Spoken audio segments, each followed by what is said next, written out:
Hello दोस्तों। स्वागत है आप सभी का आपके अपने यूट्यूब चैनल सुपर मैथमेटिक्स 2.0 पर। तो भाई परसेंटेज में हमने 12 क्लास कर ली थी और इसकी ये 13वीं क्लास है।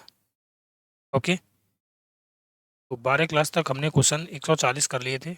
अब हम क्वेश्चन करेंगे 141 से स्टार्ट। ठीक है ना। देखिए यार, आप वीडियो को लाइक नहीं करते हो, और लाइक नहीं करते हो तो फिर यार इच्छा सी क्या होता है कि इच्छा सी मर जाती है। इच्छा नहीं करती फिर कि क्लास डालें। ठीक है ना। तो आप लाइक ज़रूर कर दिया करें, और अगर कुछ समझ में नहीं आता है तो कमेंट कर दिया करें। ओके। चलिए हम स्टार्ट करते हैं अब।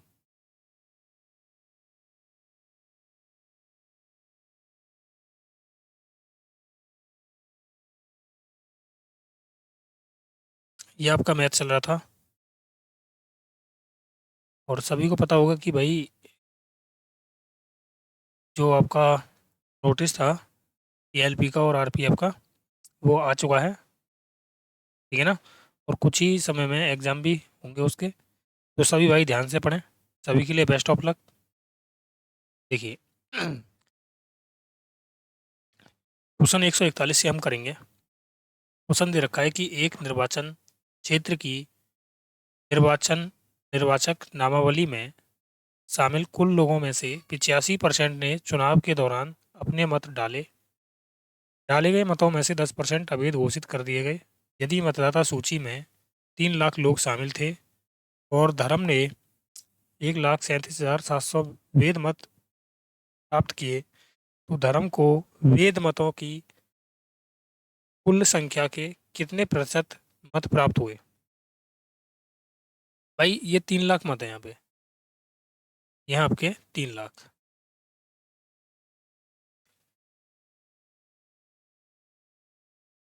और 3 लाख में से केवल 85% लोगों ने मतदान किया है, यानी 17/20 ने। अब 10% अवैध हो गए, तो वेद कितने बचे? 9/10। इसका मतलब कि उसने वेद मतों का कितना प्राप्त किया होगा। अगर मैं इसे सॉल्व कर लूँ तो निकल आएगा। ठीक है। तो अगर मैं इसको सॉल्व करता हूँ तो देखो, 2 जीरो से 2 जीरो कैंसिल हो जाएंगी। ठीक है ना। अब 2 से अगर मैं काटूँ तो काट सकते हैं, या फिर एक काम कर लो कि अभी मत काटो, या फिर चलो काट ही लेते हैं। ये 1500 बार कट जाएगा 2 से। ये कितना आ गया भाई? 1500 गुणा 17 × 153। तो भाई इसने वेद मतों के कितने प्राप्त किए हैं कुल मिला के? 2 जीरो। 15 × 3 = 45। 4 बचा। 15 × 15 होता है 225। 225 और 4 कितना हो गया? 229। मतलब इसने 22,229,500 वेद वोट प्राप्त किए हैं। ठीक है ना। धर्म को इतने वोट मिले हैं। लेकिन इसने बोला है कि इसे जो कुल मिला के ये जो प्राप्त है ना, धर्म ने वेद मत प्राप्त किए हैं 1,37,700। तो ये जो है, इन कुल वेद मतों का कितना परसेंट है, ये इसने बोला है। तो निकाल दें। भाई हमें निकालना है कि 1,37,700 जो है ना, ये कुल वेद मत कितने हैं? 2,29,500 का कितना परसेंट है, ये हमसे पूछा है। तो 2 जीरो से 2 जीरो काट देंगे। अब देखो कितनी बार कट सकता है ये। अगर मैं इसे 5 से काटता हूँ, 5 से इसे काटना, तो 5 × 4 = 20 हो गया, और 5 × 5 = 25, 5 × 9 = 45, और 5 से इसे काट दो, 5 × 2 = 10। अब देखना ये इसका चार कितना बन रहा है? 4 × 3 = 12, 3 गुना बन रहा है। मतलब ये 459 से ये 3 बार कट जाएगा। तो 20 × कितना हो गया? 60%। मतलब इसने 60% अंक प्राप्त किए हैं, जो कि ऑप्शन डी है हमारा। ओके। अगला सवाल देखो। भाजक के एक प्रश्न को हल करते समय सुहास ने गलती से भाज्य के रूप में एक संख्या ले ली जो मूल भाज्य से 10% कम थी। मान लो कि भाज्य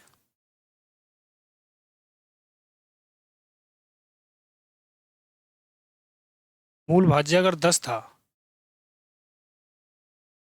तो इसने कितना कम किया है, 1 कम, यानी 9 प्राप्त किया होगा इसने। थोड़ा सा दूर दूर लिखते हैं इसको, ठीक है ना, क्योंकि यहीं पे सवाल को हम सॉल्व कर लेंगे। ये रेशियो में है, आपको माइंड में रखना है। आगे इसने बोला है गलती से भाजक के रूप में एक संख्या ले ली जो मूल भाजक से 20% कम थी, यानी भाजक, मूल भाजक अगर क्या है आपका 5 है, तो ये 4 ले लिया इसने। भाग के मूल प्रश्न का सही भागफल, भागफल कितना है भाई, ये है 24, और शेष कितना है, रिमाइंडर कितना है, ये है आपका 0, ठीक है ना। तो इसने बोला है कि भाई यह मानते हुए कि उसकी गणना में कोई त्रुटि नहीं है, सुहास ने कितना भागफल प्राप्त किया, मतलब भागफल ये वाला पूछा है इसने कि ये कितना प्राप्त किया है। तो मुझे बताओ कि भागफल 24 कब आएगा।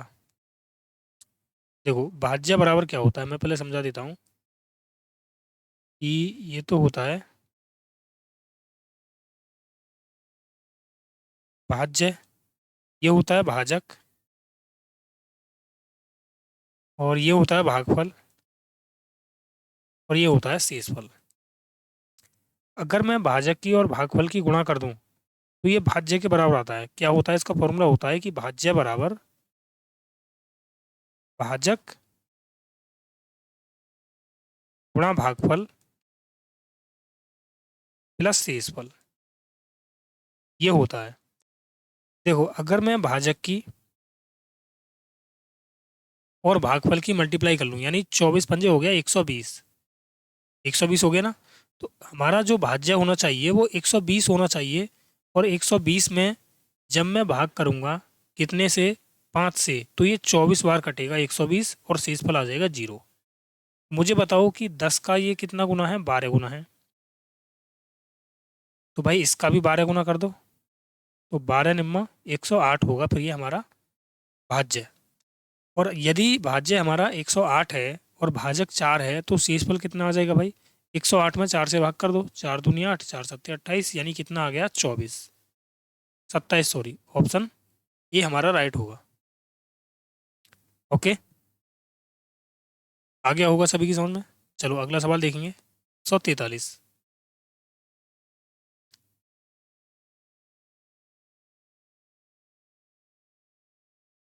सवाल दे रखा है कि यदि पेट्रोल की कीमत में 7% की वृद्धि होती है, मतलब प्राइस में कितना हो रहा है, 7% इंक्रीज हो रहा है, यानी 100 से हो गया 107। मुझे बताओ कंजप्शन कितना होगा भाई, 107 अनुपात 100। इसने बोला है उपभोक्ता द्वारा पेट्रोल पर व्यय को अपरिवर्तित रखने के लिए खपत में कितने परसेंट की कमी की जानी चाहिए। खपत देखो यहाँ पे कितनी है, 107 लीटर, खपत 100 हो गई, तो कितने की कमी होगी भाई, 7 की। कितने पर, 107 पर, परसेंट के लिए 100, यह आ गया 700 बटे 107। अब ये कितनी बार जाएगा, 6 बार जाएगा, यानी ऑप्शन ए होगा, 6 सही 58 बटे, ये हो गया 107। ओके, अगला प्रश्न देखो, एक निश्चित वर्ष में एक शहर की जनसंख्या 18,000 थी। यदि अगले वर्ष पुरुषों की संख्या में 5% की वृद्धि हुई और महिलाओं की जनसंख्या में 7% की वृद्धि हुई और कुल जनसंख्या बढ़कर 9200 19,200 हो गई, तो उस दिए गए वर्ष में पुरुष और महिलाओं की जनसंख्या का अनुपात क्या होगा। देखो मैन और वुमेन एलिगेशन लगाएंगे क्योंकि कुल दे रखा है इसने। 5% बढ़ने का मतलब है कि 18,000 पे 5% बढ़ गया, तो 5/100, यानी कितना बढ़ा भाई, 18×5 = 90, 900 बढ़ गई है पुरुष। परसेंटेज से भी कर सकते हैं, और 18,000 का 7% वुमेन बढ़ी है, 20 से 20, 18×7 126, यानी 1260 बढ़ी हैं ये वुमेन। और कुल मिला के जो जनसंख्या होगी 18,000 से होगी 19,200, तो कुल मिला के कितनी बढ़ गई भाई दोनों की, 12,000 बढ़ी है, सॉरी 1200। तो 12 एलिगेशन लगाओ, 1260 में से 1200 घटाया तो 60 बचा, और भाई 1200 में से 900 घटाया तो कितना बचा? 300। तो 6 एकन 6 और 6 पंजे 30, यानी 1:5 आ गया ये रेशियो। ओके, ऑप्शन बी हमारा राइट होगा। परसेंटेज से भी कर सकते हैं इसको, और भी तरीके हैं इसके। अगला सवाल देखो, प्रत्येक 30% की 2 क्रमिक वृद्धि प्रत्येक 30% की 2 क्रमिक कमी से कितने प्रतिशत अधिक है? देखिए भाई, 30% की पहले वृद्धि कर दो। 30 + 30 + 30 × 30 बटे 100। 2 जीरो से 2 जीरो कैंसिल, 30 और 30 60, यानी ये हो गया 69%। फिर 30% की यहाँ कमी करने के लिए बोला है इसने, ये हो जाएगा 30 × 30 बटे 100। 2 जीरो से 2 जीरो सक्सेसिव लगाया मैंने दोनों जगह, 30 और 30 हो गया 60, 60 में से 9 घटाया, ये हो गया 51। देखो, इसने बोला है कि भाई प्रत्येक 30% की 2 क्रमिक वृद्धि प्रत्येक 30% की 2 क्रमिक कमी से कितना अधिक है, मतलब ये कितना अधिक है, तो ये कितना अधिक है भाई? 18। कितने से? 51 से। परसेंट के लिए 100। 3 से काटा 17 बार, 3 से काटा 6 बार, यानी ये आ गया 600/17%। या फिर सॉल्व कर लो इसको। 17 × 51, 3 से जाएगा तो ये ऑप्शन नहीं होगा, ये नहीं होगा, ठीक है ना? में से कोई एक होगा। 17 × 51, 9 बचा, 90 हो गया। 17 × 5 = 85, यानी 35, ये भी नहीं है, ऑप्शन डी होगा, 35.29। ठीक है। अगला सवाल देखो, ये सवाल है आपका, एक वस्तु के मूल्य में R% की वृद्धि की जाती है, बाद में इस नए मूल्य में R% की कमी की जाती है। अब नवीनतम कीमत 1 रुपये है, तो वस्तु की मूल कीमत क्या थी? मान लो मूल कीमत इसकी x थी, x में इसने R% की वृद्धि, ये हो गया 100 + R/100। और फिर इसने क्या कर दिया? R% की कमी, यानी 100 - R/100 इक्वल नया प्राइस कितना आया? 1। सॉल्व करेंगे तो ये आ गया आपका कितना? 10,000 बटे, और ये देखो एक बार प्लस में है एक बार माइनस में, यानी A+B और इंटू A-B, ये होता है A² - B²। ये होगा ना? आगे इसने सॉल्व कर रखा है, तो x बराबर आ गया 10,000 बटे 100 का वर्ग कितना हो जाएगा? 10,000 और माइनस में r स्क्वायर। ये हमारा करेक्ट आंसर होगा, ऑप्शन हो जाएगा ए। ओके, अगला सवाल देखो, एक परीक्षा में उत्तीर्ण प्रतिशत 35 है, यदि 210 अंक प्राप्त करने वाला एक छात्र 14 अंकों से अनुत्तीर्ण हो जाता है, तो मुझे बताओ, अगर पास परसेंटेज 35 है, 35% पर पास हो रहा है, तो मैं आपसे ये कह रहा हूँ कि भाई किसी बच्चे ने 210 अंक प्राप्त किए, और 210 अंक प्राप्त करने के बाद ये 14 अंकों से फेल हो गया, यानी पास कितने पर होगा? ये 224 पे होगा। भाई 224 पे पास होगा, लेकिन 14 अंक कम प्राप्त किए, तो इसने कितने किए? 210, और 14 से हो गया फेल, यानी पासिंग मार्क कितना है? 224, और परसेंटेज में कितना है? 35। 7 से काटो, 7 × 5 = 35, और ये आ गया 7 × 21, 7 × 2 = 14, तो 100% की वैल्यू निकाल दो यहाँ से।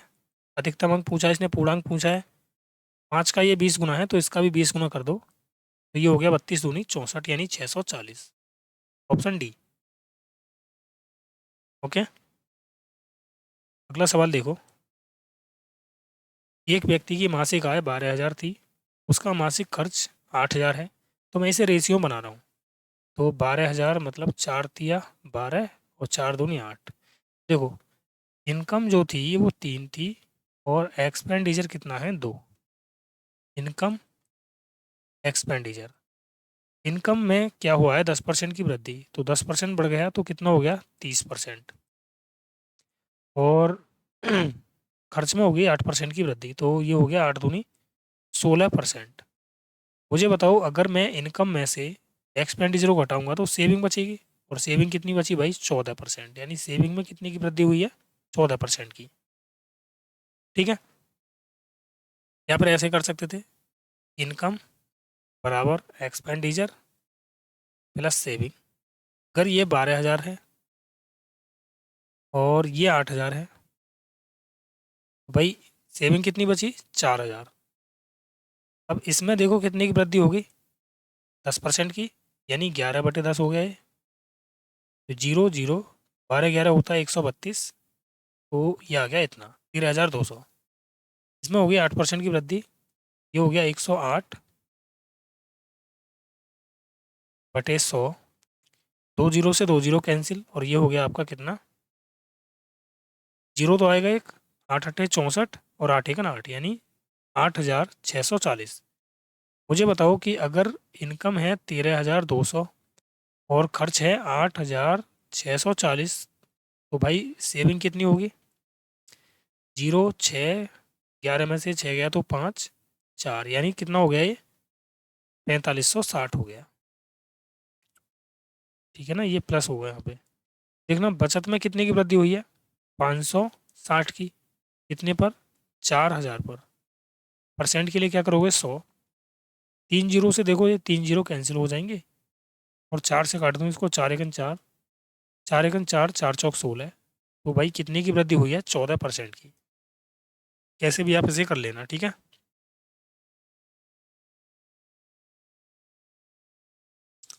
अगला सवाल देखेंगे, चलो अब।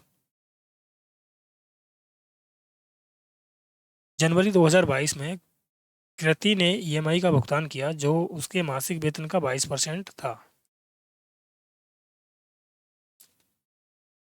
उसने शेष वेतन किराए के रूप में किराने के सामान और कपड़ों की खरीद पर 7:5 के अनुपात में खर्च किया। उसने कपड़ों की खरीद पर 18,200 रुपये खर्च किए। यदि फरवरी 2022 में उसका वेतन वेतन में 16% की वृद्धि हुई, तो फरवरी में उसका वेतन कितना। देखो यार, समझना सीधे सवाल को कि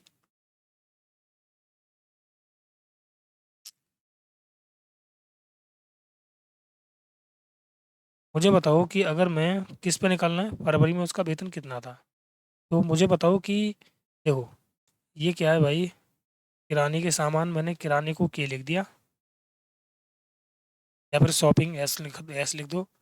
और ये है क्लॉथ, क्लॉथ को मैंने सी लिख दिया। कपड़े ये 7 और 5 के अनुपात में थे।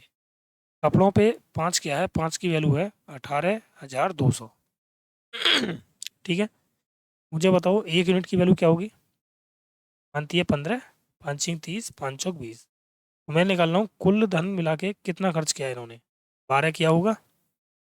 तो 12 की वैल्यू कितनी हो जाएगी भाई, 12 की हो जाएगी 0, 12 चौक 48, 12 6 72, और 4 कितना हो गया 76, और 12 थी 36, 36 और 7 कितना हो गया 43। यानी इसने कितना खर्च किया है कुल मिला के 43,680। मुझे बताओ कि 22% इसने भुगतान ईएमआई का भुगतान किया था, तो बची हुई राशि कितनी थी 78, यानी 78% की वैल्यू इसने दे रखी है कितनी 43,680। यही तो बात है, बोलो। अब यहाँ से निकाल दो 100% की वैल्यू कर, या फिर एक काम करो 16% बढ़ाना है ना, 116 होगा। तो ये कितनी बार कटेगा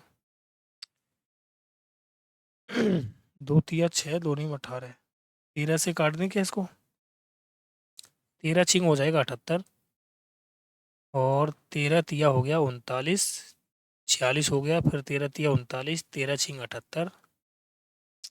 ओके 116, 6 से कटेगा क्या 116, 6 1 6 नहीं कटेगा। तो फिर एक काम करते हैं, इसको पूरा ही काट देते हैं, चलो 6 1 6 हो गया, और ये हो गया 6 5 30, 6 6 36। ठीक है ना, तो फिर 100% की ही वैल्यू निकाल दो, उसके बाद बढ़ा लेना, क्योंकि कैलकुलेशन बढ़ जाएगी फिर आपकी। ये हो गया कुल मिला के वेतन 56,000। 56,000 में ये वृद्धि कर रहा है भाई कितने की, 16% की। तो ये कितना हो जाएगा, 116/100। सॉल्व कर दो यहाँ से, आंसर आ जाएगा आपका। देखो 2 जीरो से 2 जीरो कैंसिल की, 1 जीरो आएगी लास्ट में। और देखो 6×6 = 36, यानी इकाई अंक कितना आएगा, 6 आएगा, ढाई वाला अंक। तो ढाई वाला अंक देखो 6 किस में है, केवल एक ही ऑप्शन में, ऑप्शन डी में। यानी डी हमारा राइट आंसर होगा, 64,960। ठीक है ना। अगला सवाल देखो, 150।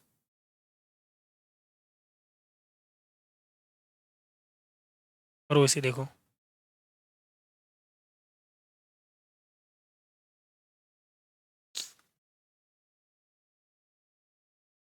इसे हम डायरेक्ट भी कर सकते हैं इसको, ठीक है ना। डायरेक्ट कैसे करेंगे, देखो चलो बता देता हूँ डायरेक्ट को भी।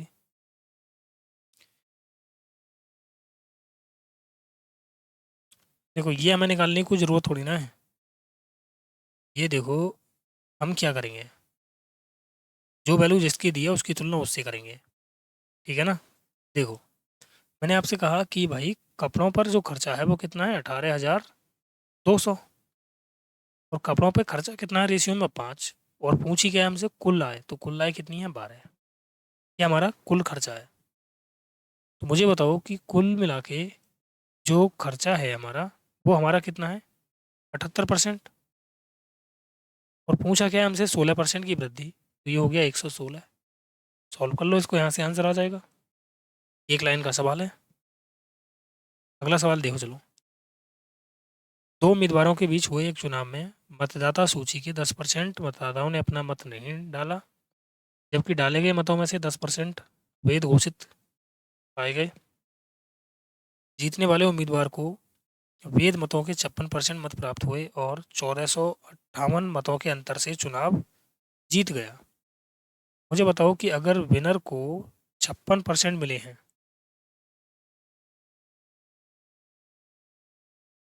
तो लूजर को कितने मिले होंगे भाई, 44%। तो विनर कितने से जीता ये, 12% से, है ना।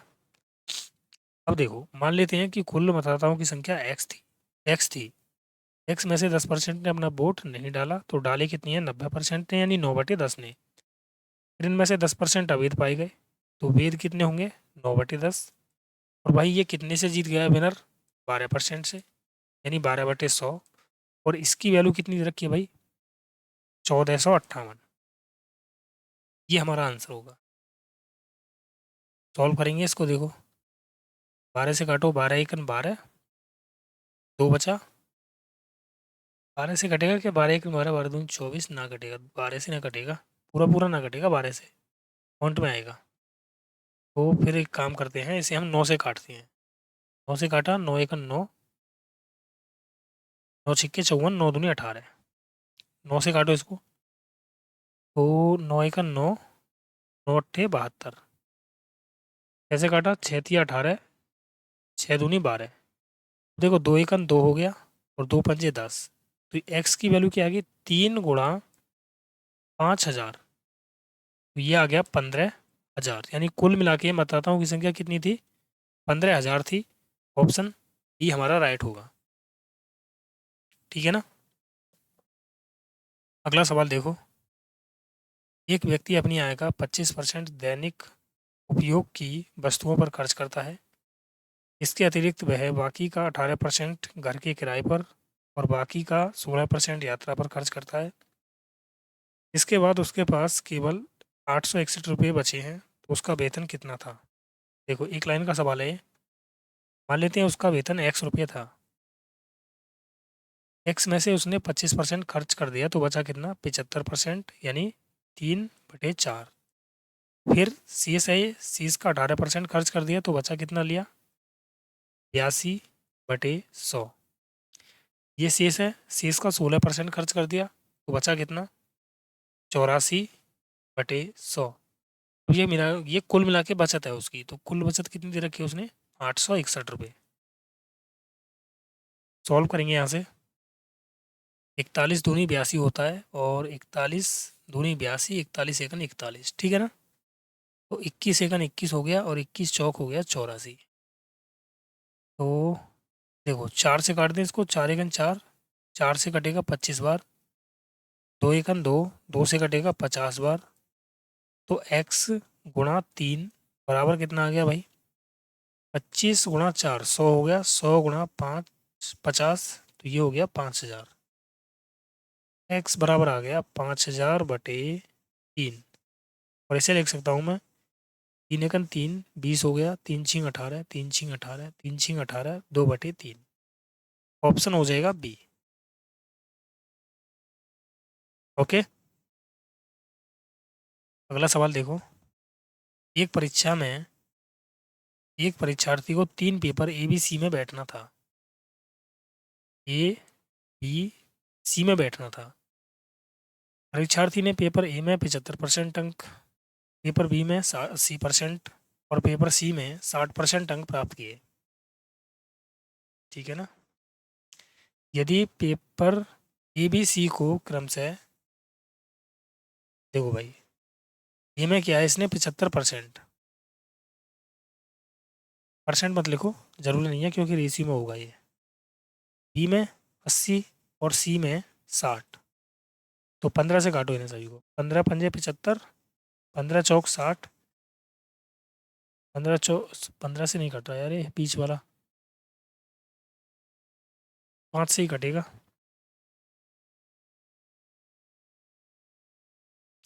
या फिर ऐसे कर लो, चलो भाई, इसमें इसने 75 अंक प्राप्त किए थे, लेकिन 75 में से इसके 40 ही अंक, 40% ही आए हैं। 40% मतलब होता है 2/5। 5 से काटेंगे 15, 15 दूनी हो गया 30 अंक प्राप्त किए इसने। और इसमें इसने कितने किए हैं, 50% यानी आधे, तो इसमें 40। और इसमें इसने कितने किए हैं, 10% यानी 1/10, तो इसमें किए हैं इसने 6 अंक। यही तो हो गया। कुल मिला के इसने कितने अंक प्राप्त किए हैं ये बताओ। देखो, ये किए हैं इसने 30 और 10 40, 76, यानी 76 अंक प्राप्त किए हैं। 76 अंक प्राप्त किए हैं कितने में से, ऐड कर दो।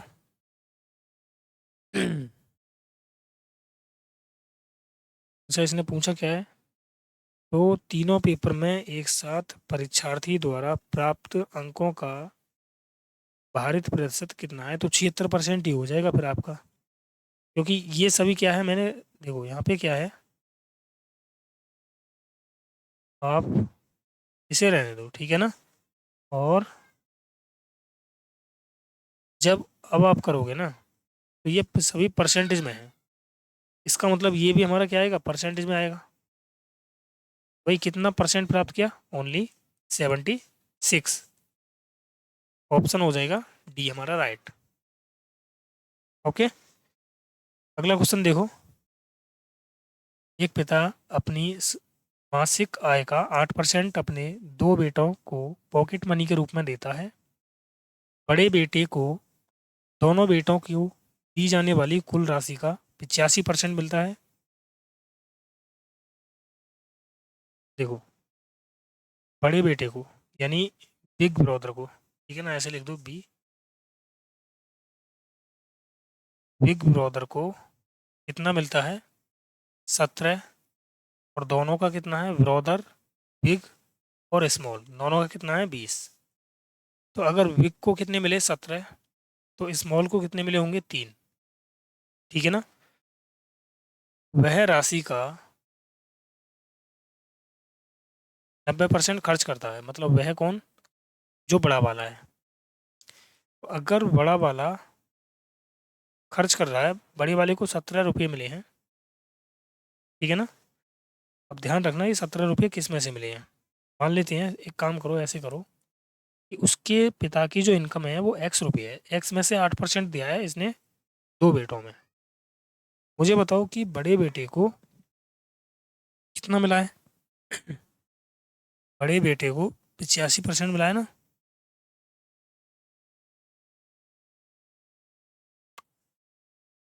बड़े बेटे को कितना मिला है, 85%, तो फिर इसे 17/20 ही रहने दो, ये फालतू में लिखा है मैंने, इस पर ध्यान मत देना, ठीक है ना।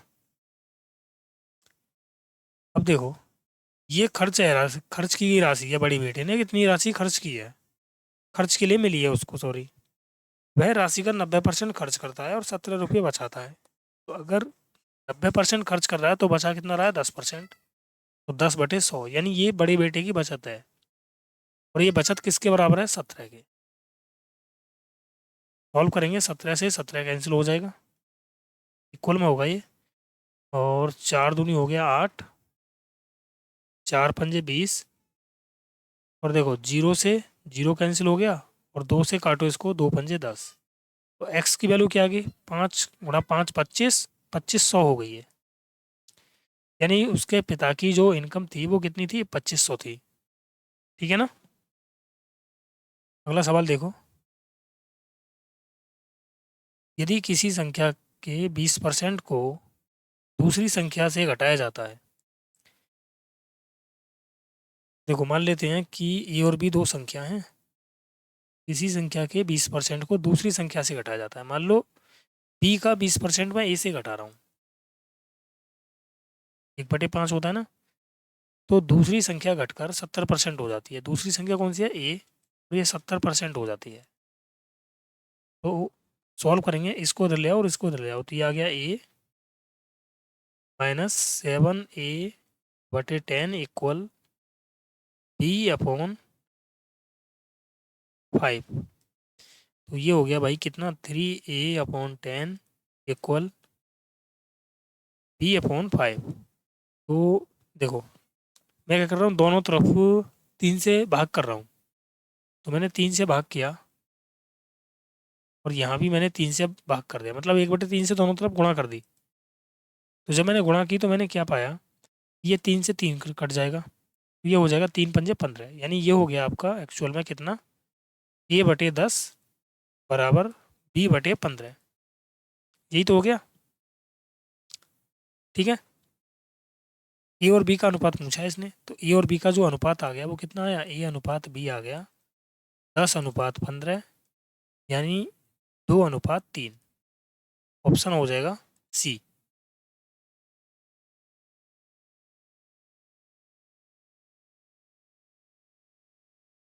पहली संख्या क्या मानी थी मैंने? पहली संख्या बी मानी थी मैंने, यहाँ पे ध्यान रखना। तो भाई फिर ये नहीं होगा, फिर ये वाला होगा 3/2, है ना?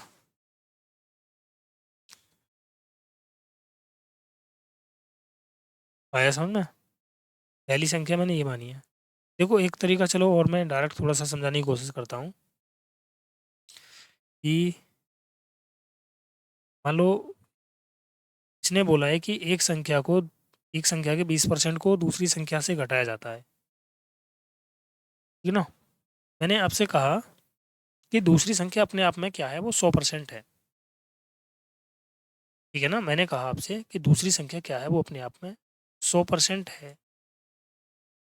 और भाई घटा रहा हूँ मैं पहली संख्या का कितना? 20%। ये सभी परसेंट में है, ध्यान रखना।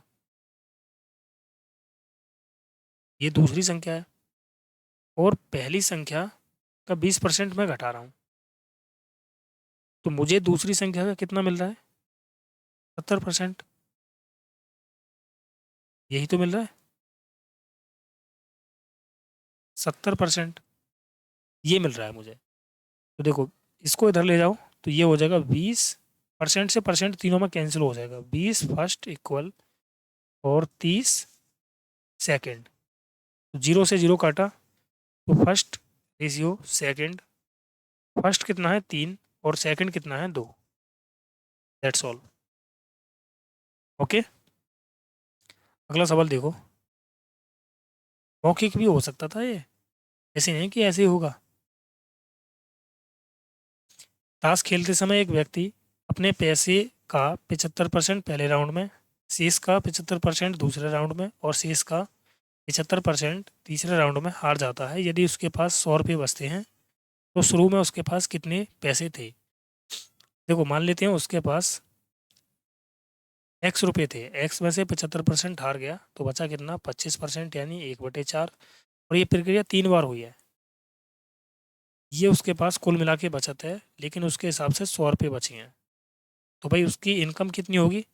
4 चौक 16 चौक 64, 64 × 100 हो गया 6400।